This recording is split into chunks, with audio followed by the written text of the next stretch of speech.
I bid you welcome to the second instalment of what my representatives have chosen, rather unimaginatively, to call Readings by Dickens. I will now read another excerpt from Children's Stories from Dickens, retold by his granddaughter and others. This instalment, entitled Trotty Veck and His Daughter Meg, is based on my 1844 novella, The Chimes. Trotty seems a strange name for an old man, but it was given to Toby Veck because of his always going at a trot to do his errands, for he was a ticket porter, and his office was to take letters and messages for people who were in too great a hurry to send them by the post, which in those days was neither so cheap nor so quick as it is now. He did not earn very much, and he had to be out in all weathers and all day long, but Toby was of cheerful disposition, and looked on the bright side of everything, and was grateful for any small mercies that came in his way, and so was happier than many people who never knew what it was to be hungry or want of comforts. His greatest joy was his dear, bright, pretty daughter Meg, who loved him dearly. One cold day, near the end of the year, Toby had been waiting a long time for a job, trotting up and down in his usual place before the church, and trying hard to keep himself warm, when the bells chimed 12 o'clock, which made Trotty think of dinner. "There's nothing," he remarked, carefully feeling his nose to make sure it was still there, "more regular in coming round than dinner time, and nothing less regular in coming round than dinner. That's the great difference between 'em." He went on talking to himself, trotting up and down, never noticing who was coming near to him. "Why, father, father," said a pleasant voice, and Toby turned to find his daughter's sweet bright eyes close to his. "Why, pet," he said, kissing her and squeezing her blooming face between his hands, "what's to do? I didn't expect you today, Meg." "Neither did I expect to come, father," said Meg, nodding and adding, "but here I am, and not alone, not alone." "Why, you don't mean to say," observed Trotty, looking curiously at the covered basket she carried, "that you—" "Smell it, father dear," said Meg. "Only smell it and guess what it is." Toby took the shortest possible sniff at the edge of the basket. "Why, it's hot," he said. But to Meg's great delight, he could not guess what it was that smelt so good. "Polonies? Trotters? Liver? Potatoes? Sausages?" he cried one after the other. At last he exclaimed in triumph, "Why, what am I a-thinking? It's tripe!" And it was. "And so," said Meg, "I'll lay the cloth at once, father, for I've brought the tripe in a basin, and tied the basin up in a pocket handkerchief, and if I like to be proud for once, and spread that for a cloth, and call it a cloth, there's nobody prevent me, is there, father?" "Not that I know of, my dear," said Toby. And just as Toby was about to sit down to his dinner at the doorsteps of a big house close by, the chimes rang again, and Toby took off his hat and said, "Amen." "Amen to the bells, father?" "They broke in like a grace, my dear," said Trotty. "They'd say the good one if they could, I'm sure. Many's the kind thing they say to me. How often I have heard them bells say, 'Toby Veck, Toby Veck, be a good heart, Toby,' a million times. More." "Well, I never," said Meg. "When things is very bad, then it's 'Toby Veck, Toby Veck, job coming soon, Toby.'" "And it comes at last, father," said Meg, with a touch of sadness in her pleasant voice. "Always," answered Toby. "Never fails." While Toby ate his unexpected dinner with immense relish, Meg told him how her lover, Richard, a young blacksmith, had brought his dinner to share with her, and had begged her to marry him on New Year's Day, the best and happiest day of the whole year. He had work promised him for certain for some time, and though they would be poor, they would be very happy, and cheer and encourage each other. "So," went on Meg, "I wanted to make this a sort of holiday to you, as well as a clear and happy day to me, father, and I made a little treat and brought it to surprise you."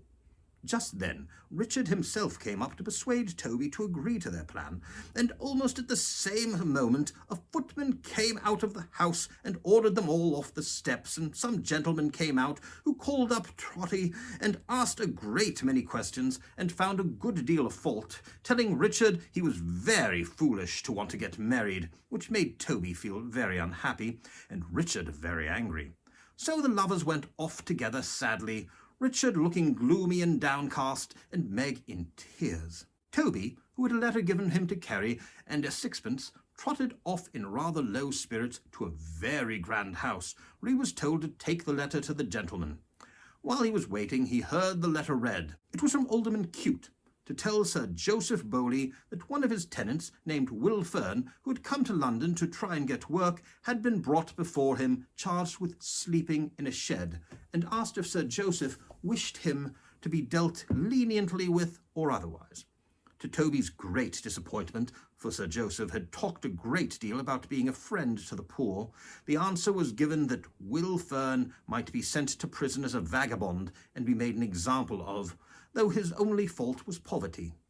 On his way home, Toby, thinking sadly, with his hat pulled down low over his head, ran against a man dressed like a countryman, carrying a fair-haired little girl. Toby inquired anxiously if he had hurt either of them. The man answered no, and seeing Toby had a kind face, he asked him the way to Alderman Cute's house. "It's impossible," cried Toby, "that your name is Will Fern." "That's my name," said the man. Thereupon Toby told him what he had just heard and said, "Don't go there." Poor Will told him how he could not make a living in the country and had come to London with his orphan niece to try and find a friend of her mother's and to endeavour to get some work, and wishing Toby a happy new year, was about to trudge wearily off again when Trotty caught his hand, saying, "Stay!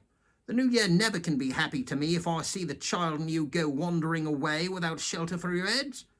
Come home with me. I'm a poor man, living in a poor place, but I can give you lodging for one night and never miss it." And, lifting up the pretty little one, he trotted towards home, talking all the way, for he couldn't bear to be thanked, and rushing in, he set the child down upon his daughter. The little girl gave one look at Meg's sweet face, and ran into her arms at once, while Trotty ran around the room, saying, "How are we, and here we go? Here, Uncle Will, come to the fire. Meg, my precious darling, where's the kettle? Here it is, and there it goes, and it'll boil in no time." "Why, father," said Meg, as she knelt before the child and pulled off her wet shoes, "you're crazy tonight, I think. I don't know what the bells would say to that. Her poor little feet, how cold they are." "Oh, they're warmer now," exclaimed the child. "They're quite warm now." "No, no, no," said Meg. "We haven't rubbed 'em half enough. We're so busy. And when they're done, we'll brush out the damp hair. And when that's done, we'll bring some colour to the poor pale face with fresh water. And when that's done, we'll be so gay and brisk and happy." The child, sobbing, clasped her round the neck, saying, "Oh, Meg, oh, dear Meg." "Good gracious me," said Meg presently. "Father's crazy. He put the dear child's bonnet on the kettle and hung the lid behind the door." Trotty hastily repaired his mistake and went off to find some tea and a rasher of bacon he fancied he had seen lying somewhere on the stairs. He soon came back and made the tea, and before long they were all enjoying the meal. Trotty and Meg only took a morsel for form's sake, but their delight was in seeing their visitors eat, and very happy they were, though Trotty noticed that Meg was sitting by the fire in tears when they had come in, and he feared her marriage had been broken off. After tea, Meg took Lilian to bed, and Toby showed Will Fern where he was to sleep. As he came back past Meg's door, he heard the child saying her prayers, remembering Meg's name and asking for his. Then he went to sit by the fire and read his paper and fall asleep and have a wonderful dream, so terrible and sad, that it was a great relief when he woke to find Meg sitting near him, putting some ribbons on her simple gown for her wedding, and looking so happy and young and blossoming that he jumped up to clasp her in his arms. But somebody came rushing in between them, crying, "No, not even you. The first kiss of Meg in the new year is mine. Meg, my precious prize, a happy year, a life of happy years, my darling wife." Then in came Lilian and Will Fern, and a band of music with a flock of neighbours burst into the room, shouting, "A happy new year, Meg! A happy wedding! Many of 'em!" And the drum stepped forward and said, "Trotty Veck, it's got about that your daughter is to be married tomorrow, and there isn't a soul that knows you both that don't wish you both all the happiness the new year can bring. And here we are to play it in and dance it in accordingly. Then Mrs. Chickenstalker came in, a good-humoured, comely woman who, to the delight of all, turned out to be the friend of Lillian's mother for whom Will Fern had come to look, with a stone pitcher full of flip to wish Meg joy, and then the music struck up, and Trotty, making Meg and Richard's second couple, led off Mrs. Chickenstalker down the dance, and danced it in a step unknown before or since, founded on his own peculiar trot. Please join me next week for another chapter from this rather interesting book.